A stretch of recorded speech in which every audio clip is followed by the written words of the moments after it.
Hola, mi nombre es Juan Martín de San, soy parte de la Escuela de Ayudantes 2020 de la tercera cátedra de Anatomía y hoy voy a hablar sobre las vías extrapiramidales.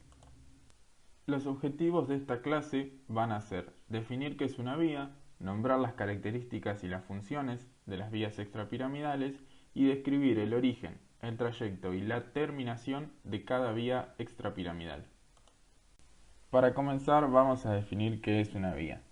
A una vía la podemos definir como una cadena de dos o más neuronas conectadas entre sí que llevan información desde un lugar hacia otro, ya sea dentro del propio sistema nervioso central, desde el sistema nervioso central hacia la periferia o desde la periferia hacia el sistema nervioso central. A las vías las vamos a poder dividir en dos grandes tipos. Las vías ascendentes o sensitivas somáticas, de las cuales no vamos a hablar en este teórico, ya que desbordan a lo que son los objetivos de esta clase, y las vías descendentes, las cuales van a llevar información motora somática desde el sistema nervioso central hacia la periferia. A su vez, a estas vías descendentes las vamos a poder dividir en dos subtipos, las vías piramidales y las vías extrapiramidales, siendo estas últimas el objetivo de esta clase. Así que en lo que resta de este teórico vamos a desarrollarlas. Las vías extrapiramidales se caracterizan por ser inconscientes, ya que éstas no se originan a nivel de la corteza cerebral, sino que se originan en estructuras subcorticales, como son los núcleos del tronco del encéfalo. Van a llevar información motora, somática, desde el sistema nervioso central hacia la periferia, para así poder regular la postura y el equilibrio y orientar la cabeza y la mirada. Existen cuatro tipos de vías extrapiramidales, las cuales son el tracto rubroespinal, el tracto tectoespinal, el tracto vestíbuloespinal y por último el tracto retículoespinal. El tracto rubroespinal tiene su origen en el núcleo rojo, el cual se sitúa en la calota mesencefálica o tegmento del mesencéfalo, y tiene esta forma ovalada. De la porción más caudal del núcleo rojo, o también llamada porción magnocelular, salen las fibras que van a formar el tracto rubroespinal. Estas fibras decusan a nivel del mesencéfalo por la decusación tegmental ventral, para luego descender por el tegmento del puente y luego por el tegmento del bulbo. Una vez llegada a la médula espinal, se van a situar en el cordón lateral contralateral de la médula espinal cervical, inmediatamente ventrales al tracto córtico-espinal. Este tracto rubroespinal termina en niveles cervicales de la médula espinal, haciendo sinapsis con las motoneuronas inferiores situadas en el asta anterior de la médula espinal cervical. Estas motoneuronas inferiores se van a encargar de inervar a los flexores proximales de los miembros superiores. El tracto tectoespinal tiene su origen en los colículos superiores, los cuales se sitúan en el techo del mesencéfalo.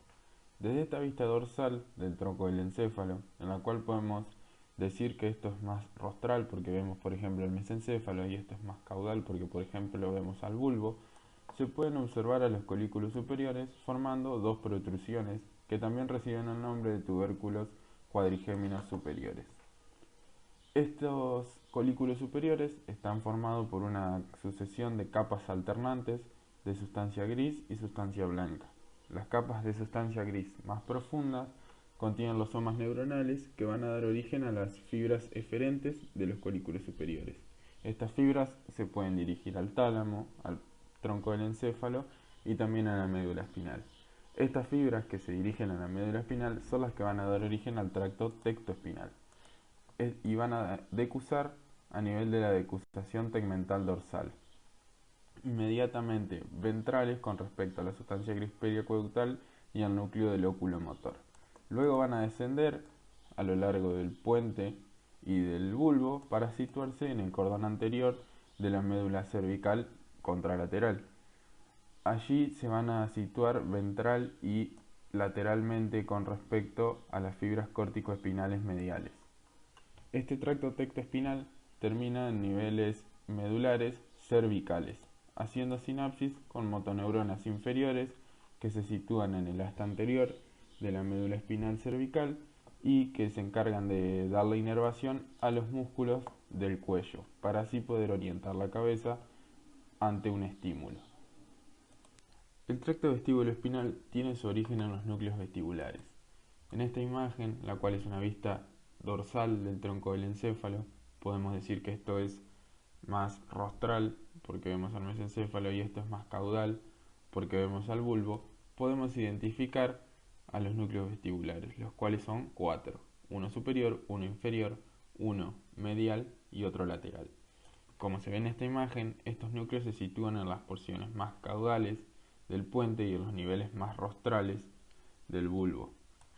Si nosotros hacemos un corte en las porciones más caudales del puente o a nivel de la unión bulbo-pontina, podemos observar algo así, en la cual esto es más ventral porque por ejemplo vemos a las fibras córtico-espinales y esto es más dorsal porque vemos al cuarto ventrículo.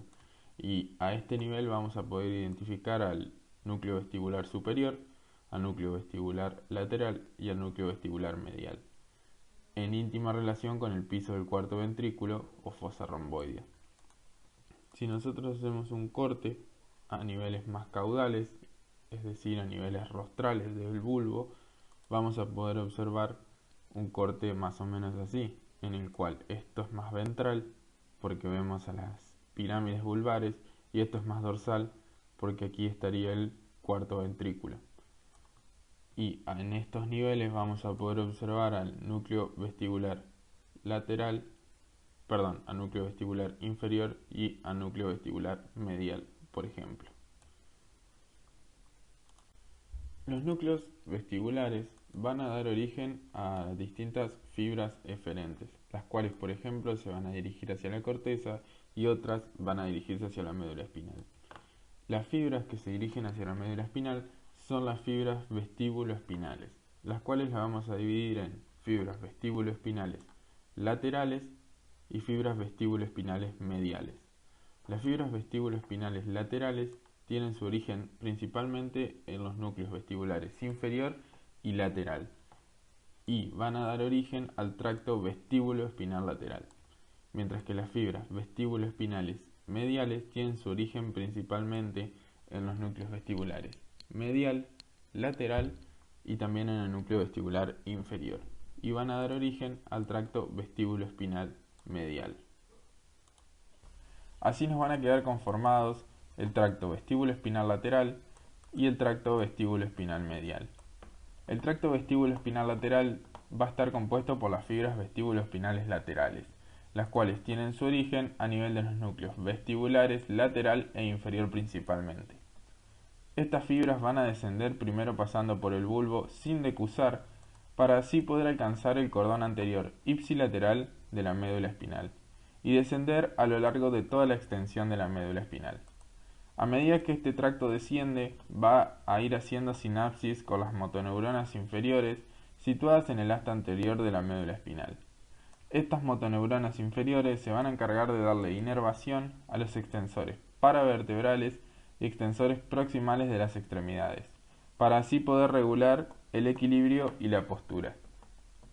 Por otro lado, el tracto vestíbulo-espinal medial va a estar compuesto por las fibras vestíbulo-espinales mediales, las cuales tienen su origen en los núcleos vestibulares medial, lateral e inferior. Estas fibras van a descender primero pasando por el bulbo, y a este nivel algunas fibras van a decusar y otras no lo van a hacer. En ambos casos, las fibras van a alcanzar el cordón anterior de la médula espinal cervical. Aquellas fibras que decusaron van a ir por el cordón anterior contralateral de la médula espinal cervical, mientras que las que no decusan van a ir por el cordón anterior ipsilateral de la médula espinal cervical. El tracto vestíbulo espinal medial va a terminar en los niveles cervicales de la médula espinal, haciendo sinapsis con las motoneuronas inferiores situadas en el asta anterior. Estas motoneuronas inferiores se van a encargar de darle inervación a los músculos del cuello, para así poder regular la postura y la orientación de la cabeza. El tracto retículo-espinal tiene su origen en la formación reticular, la cual es un conjunto de núcleos que se sitúan en el tegmento de todo el tronco del encéfalo. Estos núcleos reticulares se organizan en 3 bandas, una banda medial o núcleos del RAFE, una banda intermedia y una banda lateral, y tienen diversas conexiones, ya sea con la corteza cerebral, con los ganglios de la base, dentro del mismo tronco del encéfalo y también con la médula espinal. Las conexiones con la médula espinal las hacen mediante las que son las fibras retículoespinales. Estas fibras retículoespinales las vamos a poder dividir en fibras pontorretículoespinales, que son las que se originan en los núcleos reticulares del puente, y estas fibras pontorretículoespinales van a dar origen al tracto pontorretículoespinal, mientras que el otro tipo de fibras son las fibras bulborretículoespinales, que se originan en los núcleos reticulares del bulbo raquídeo y por ende van a dar origen al tracto bulborretículoespinal. Así nos van a quedar conformados el tracto pontorretículoespinal, o también llamado tracto retículoespinal medial, y el tracto bulborretículoespinal, o también llamado retículo espinal lateral. El tracto pontorretículoespinal va a estar compuesto por las fibras pontorretículoespinales, las cuales se originan en los núcleos reticulares del puente, principalmente en dos núcleos llamados núcleo oral y núcleo caudal. Estas fibras, la gran mayoría no decusan, mientras que un pequeño porcentaje sí decusa a nivel del bulbo.